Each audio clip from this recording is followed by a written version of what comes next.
I never thought I would own such a beautiful home at 28, but here I was, standing in front of a two-story Victorian house with a wide wraparound porch. My heart raced as the key turned smoothly in the lock, and the heavy wooden door creaked open, revealing the spacious interior. After years of hard work, this was the moment I had been waiting for. I took a deep breath, inhaling the scent of oak and fresh paint, a symbol of a brand new chapter in my life. But at that moment, standing there with my husband, I had no idea that this joy wouldn't last for long. My name is Olivia Carter, a financial specialist at a major investment firm in Chicago. 6 years ago, I started this job with a modest starting salary, but through hard work, I climbed the ranks and saved enough money to place a down payment on my first home.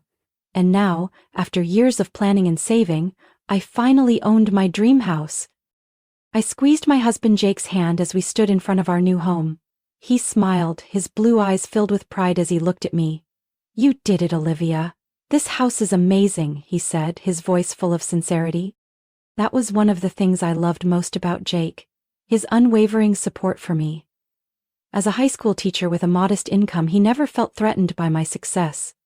When I told him I wanted to buy the house with my own money and put it in my name, he didn't object. "You worked hard for this, you deserve it," he simply said. I knew not all men could accept that. I had heard too many stories about husbands who couldn't handle their wives earning more than them, or buying a house without their financial support. But Jake was different. He was even proud to tell his friends that his wife was an independent and strong woman. Moving into our new home was one of the happiest days of my life. As we unpacked the first few boxes in the spacious living room, I couldn't stop smiling. The house had 4 bedrooms, 3 bathrooms, a large kitchen with a marble island, and a backyard big enough for barbecues.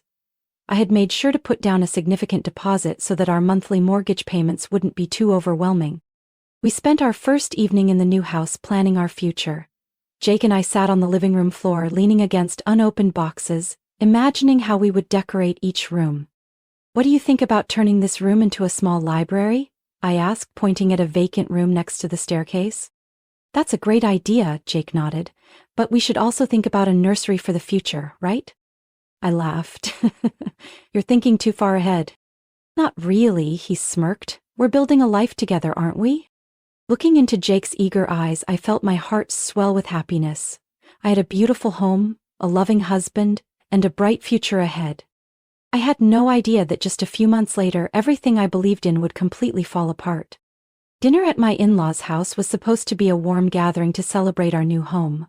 Martha and Richard Carter had always been kind to me, treating me like their own daughters since Jake and I started dating 6 years ago.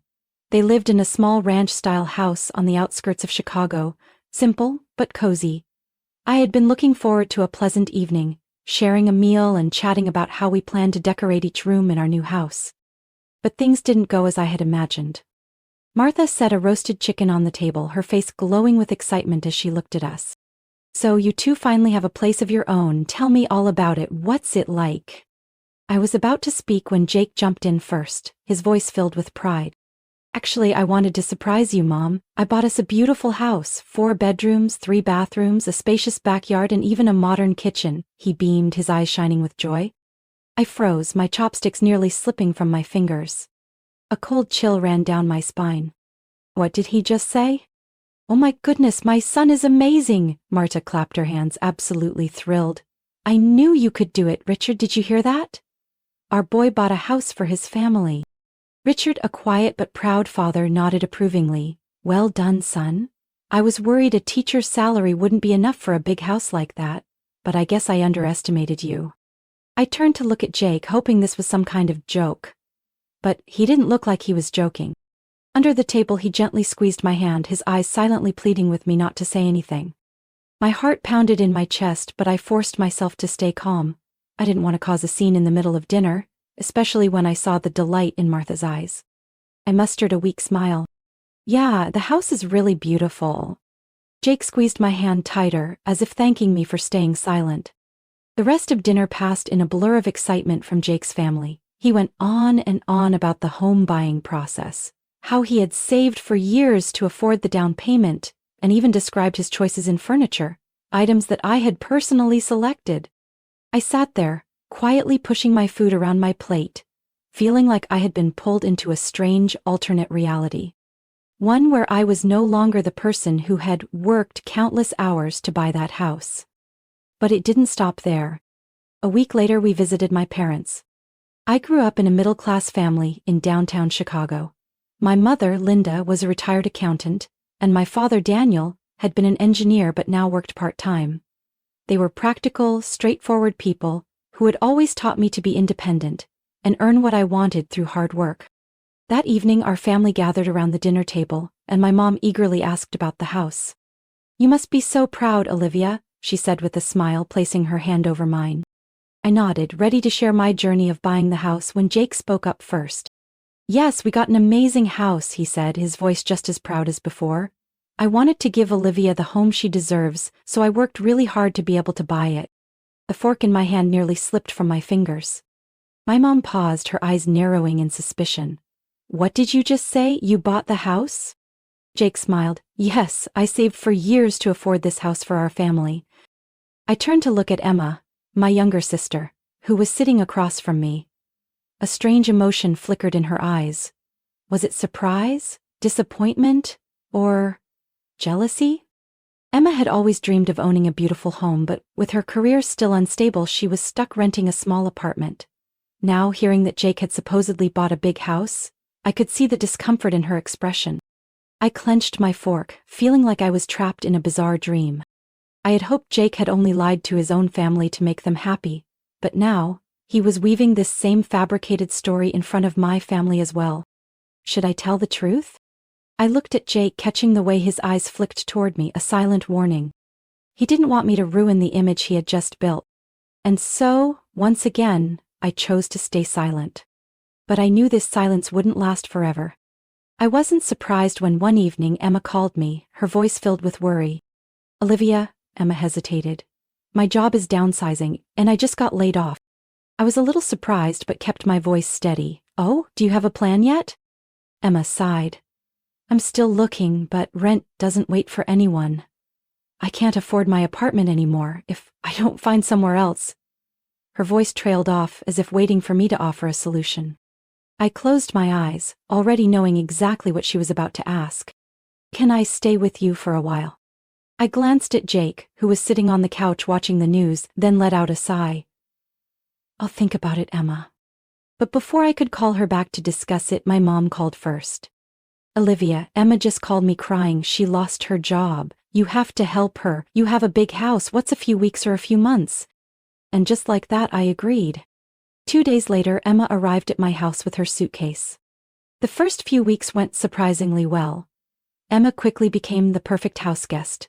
She woke up early to make breakfast for everyone, did laundry, cleaned, and even helped decorate a few corners of the house. Some days I'd come home after a long day at work to find dinner already waiting on the table. "Thank you, Emma," I said one evening, feeling relieved to have someone helping around the house. "It's nothing, sis," she smiled sweetly, as if everything she did was simply out of kindness. But then, things started to change. Emma was no longer just a temporary guest. She started acting like the house was hers. At first it was small, harmless comments. "You never organize the kitchen as neatly as I do, Olivia." Or when she handed Jake his coffee in the morning. "Here, Jake. Black coffee with just a little sugar. I remember, that's how you like it, right?" Unlike Olivia, who always makes it too sweet. I frowned but said nothing. Then, she started changing the way she dressed. At first, it was just simple tank tops and shorts, reasonable enough considering the summer heat. But then I began to notice something unusual. Emma started walking around the house in low-cut tops, tiny shorts, and sometimes, I realized she wasn't even wearing a bra. One time, I walked into the kitchen and saw her standing next to Jake, leaning in close as she reached for the sugar in the cabinet. Her thin, barely there top left little to the imagination. I cleared my throat to get their attention. "Emma, could you wear something a bit more appropriate?" She shrugged, pretending not to understand. "It's just so hot, sis." Jake gave an awkward chuckle, looking slightly uncomfortable but saying nothing. One evening I came home later than usual after an important meeting. As I opened the front door, I heard laughter coming from the living room. Emma was sitting on the couch, legs propped up on the coffee table, a wine glass in hand, laughing with Jake. I narrowed my eyes. "What are you two doing?" Jake turned to me looking slightly surprised. Oh, we were just rewatching that movie you like. Emma said you'd probably want to see it again, so we figured we'd watch it first and tell you about it. I glanced at Emma, who was smirking ever so slightly. Have you had dinner yet? She asked, her tone casual, like I was the outsider. I tightened my grip on my purse, feeling that something was off. I couldn't quite put my finger on it yet, but a vague sense of unease settled deep in my chest. Something wasn't right, and I knew this was just the beginning. The business trip was supposed to last 3 days, but everything went smoother than expected and I finished my work in just 2. I called a taxi from the airport, excited to get home and surprise Jake. The contract I had just signed would bring in a significant commission, enough to help pay off a large chunk of our mortgage early. I smiled, picturing the look of surprise on Jake's face when I walked through the door. But I had no idea that what was waiting for me was a nightmare.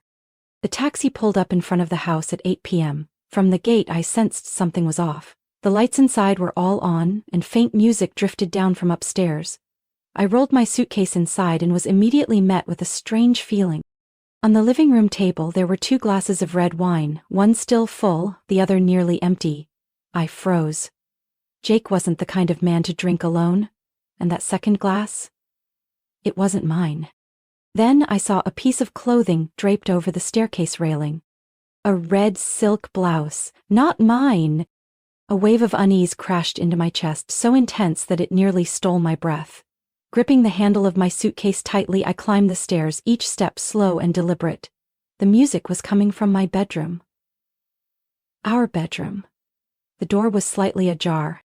I could hear laughter inside, soft whispers, and a familiar giggle. My heart pounded violently against my ribs. I pushed the door open, and what I saw stopped me cold. Jake and Emma, in my bed. The sheets were tangled, their bodies wrapped around each other. Emma's blonde hair spilled across my pillow, her green eyes locked onto mine as I stood there, frozen like a statue. And then she smiled. Jake didn't. His face turned ghostly pale as he scrambled to pull the sheets over himself, sitting up in sheer panic. Olivia, I can explain. Emma, on the other hand, didn't bother covering herself. She simply stretched lazily, as if she had just woken up from a pleasant nap. I still couldn't speak, my mind went blank. It felt like someone had ripped the floor out from under me, sending me free-falling into nothingness. Emma stood up, casually picking up her red silk blouse from the floor, draping it over her shoulders. She met my gaze with a calm, almost amused expression. You're home early? Her voice was so calm, as if I were the intruder in my own home. I struggled to breathe. But not from pain. From rage. Why? I finally managed to choke out. Emma shrugged. You know, Jake is a great guy, he takes care of me. I turned to Jake, who wouldn't even look at me. A part of me wanted him to deny it, to say this was a stupid, horrible mistake. But he said nothing. Then, Emma placed a hand on her stomach. Oh, and you should probably know, she tilted her head slightly, a strange gleam in her eyes. I'm pregnant. It's Jake's. The room spun around me. I took a step back, unable to breathe. Jake's head snapped up, his face twisted in shock. What? He turned to Emma, then back to me. What the hell are you talking about? Emma smirked. You didn't know? I took a test this morning. I looked at Jake, who now looked even more shocked than I was. Clearly this was news to him too. Emma took a slow step toward me, lowering her voice into a mocking whisper.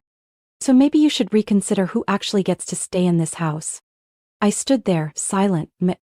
I had always known Emma was jealous of me. But I never imagined she would destroy my marriage just to take what I had. Now, standing in front of me, Emma wasn't my sister anymore. She was a stranger. A stranger challenging me in my own home.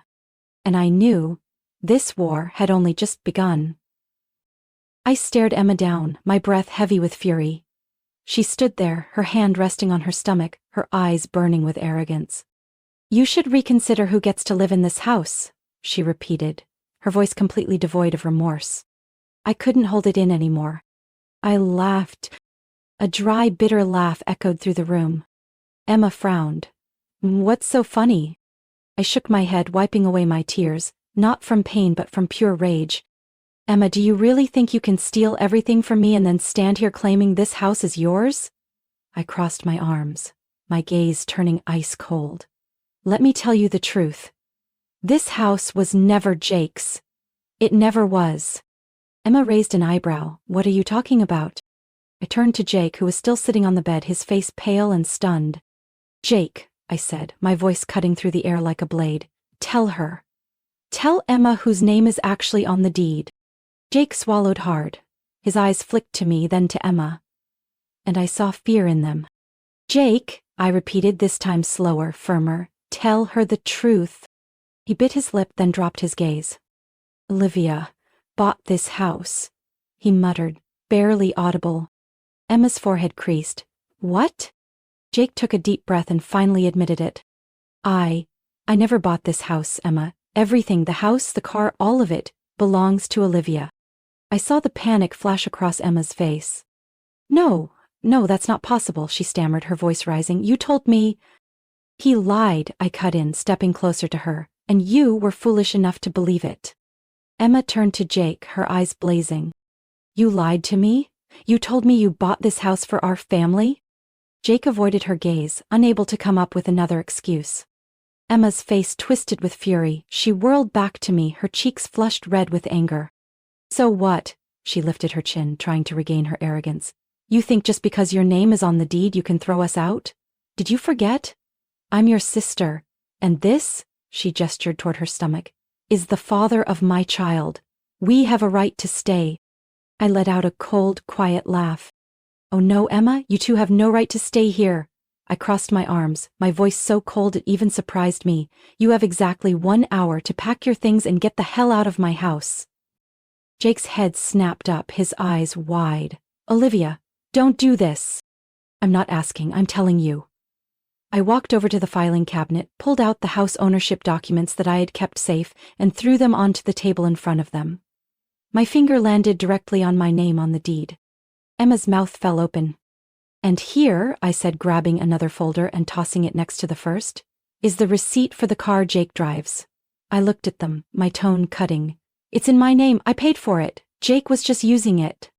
Emma turned to Jake, her voice cracking. You've been lying to me this whole time? Jake swallowed hard, unable to answer. I took a step back, crossing my arms as I looked at them. Now start packing, you have exactly 60 minutes.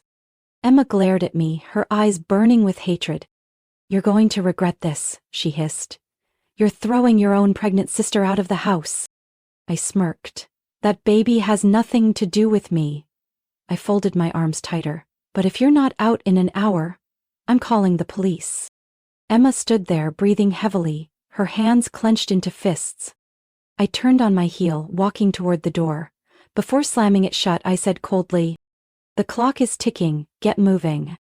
I had barely sat down after kicking Emma and Jake out when my phone started buzzing non-stop. Ma. I closed my eyes, took a deep breath, and answered. Olivia Carter! My mother's voice screeched so loudly that I had to pull the phone away from my ear. What have you done? I shut my eyes tighter, forcing myself to stay calm. I did what had to be done. Emma just called me sobbing. Did you really throw your pregnant sister out of the house? Do you have no conscience? I let out a bitter laugh. You're asking if I have a conscience? What about Emma? Did she have one when she slept with my husband in my own bed? My mother fell silent for a few seconds, as if she couldn't believe what she had just heard. But then she continued, her voice even angrier. No matter what happened, she is still your sister, and now she's pregnant. A child is coming into this world, Olivia. Are you really heartless enough to leave your sister and your own niece or nephew out on the street? I gripped my phone tighter. She can go wherever she wants, but she's not staying in my house. And where do you expect her to go? Wander the streets while carrying a baby? Jake is the father of that child. You can't tear their family apart now. I let out a cold laugh. A family? If Jake cared so much about his family, he wouldn't have betrayed me. And if Emma truly needs a home, then maybe you should open yours and let her in. Don't be disrespectful, my mother shouted. I can't believe how selfish you are, Olivia. You're willing to destroy everything over a little pride? If you refuse to help Emma, then don't expect to be my daughter anymore. For a brief moment my throat tightened, but then I clenched my fist. "That's up to you," I said firmly. "I'm not changing my mind." And with that I hung up. I didn't waste any time making my next move. The very next morning, I called my divorce attorney. "Barbara, I want to finalize my divorce as quickly as possible." She didn't ask many questions, just requested the necessary documents and scheduled a meeting to begin the process. I knew Jake had no chance of claiming anything: the house, the car, the savings accounts. Everything was in my name. I had worked too hard for what I had, and I wasn't about to let him or Emma take a single cent from me. A few weeks later, the divorce was finalized. Jake had no legal grounds to demand anything, and he didn't even dare to fight it. After I threw them out, Jake and Emma had no choice but to move into my old bedroom at my parents' house. The thought made me laugh. They thought they had won, but in reality they had just ended up crashing in the tiny house I left behind years ago. Emma, of course, didn't miss the opportunity to play the victim. She flooded social media with long, dramatic posts about being abandoned by her own sister while pregnant. She sobbed, complained, and painted me as a cold-hearted, selfish woman who refused to help her family in a time of need. But I didn't care. I blocked Emma, Jake, and even my parents on all platforms. I didn't want to see another message from them ever again. Finally, I was free to live my own life. I renovated my home, changed the locks, bought new furniture, and erased every trace of Jake and Emma from my space. This house was mine, and no one was ever going to take it away from me again. That evening I sat in my armchair by the window, sipping a glass of wine, soaking in the absolute peace around me. I had taken back my life, and it was worth more than anything. Life isn't always fair, but we always have the power to decide how we respond. Olivia lost her husband, her sister, and even her own family, the very people who should have stood by her but instead turned their backs for the sake of someone else. But instead of letting herself be destroyed by betrayal, she chose to stand up, fight for what was hers, and move forward into a better life. Sometimes cutting off toxic relationships is the only way to truly find peace. And Olivia did exactly that. What do you think about Olivia's story? Do you agree with her decisions? If you were in her shoes, what would you do? Share your thoughts in the comments below. And don't forget to follow the channel to hear more powerful stories about life, family, and the lessons we all need to learn.